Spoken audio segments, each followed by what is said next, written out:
Unilever's fourth quarter numbers, meanwhile, managed to actually surprise. The company has seen its fourth quarter revenues come in at 11.8 billion euros, while growth from the emerging market portfolio has only improved on a quarter-on-quarter basis. And that's why you saw a rub-off effect on Hindustan Unilever that actually ended, as you can see, at the session's high. Navneet Saluja is joining in then with details. Navneet, of course, Hindustan Unilever will put out its results on Monday, but talk to us about how, investors are looking at Unilever's performance.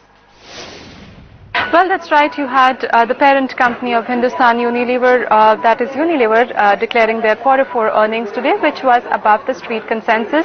The sales growth for quarter 4 was about 4.1% vis-a-vis analyst expectation of about 3.9%. Sales growth was aided by volume growth of about 2.7% and price hike of about 1.3%. Now, when you look at the volume growth number this time around, has seen some kind of improvement if you compare it sequentially, because in the quarter 3, the volume growth was about 1.9%. And looking at the emerging markets portfolio, which contributes over 60% to Unilever's top line, that also saw improvement on sequential basis. Mind you, quarter 3 was not that great for Unilever, where there was a degrowth on the top line front. So the sales growth for emerging markets was about 8.4% versus 5.9%, which we saw in the third quarter, whereas the underlying volume growth was about 5.3% vis-a-vis 4.8% in the third quarter. And while looking at the management commentary, they have pretty much indicated that, the emerging market portfolio continues to see some kind of slowdown because of the economic conditions as well as the currency fluctuations which the emerging markets have been witnessing. And talking about the developed markets, they said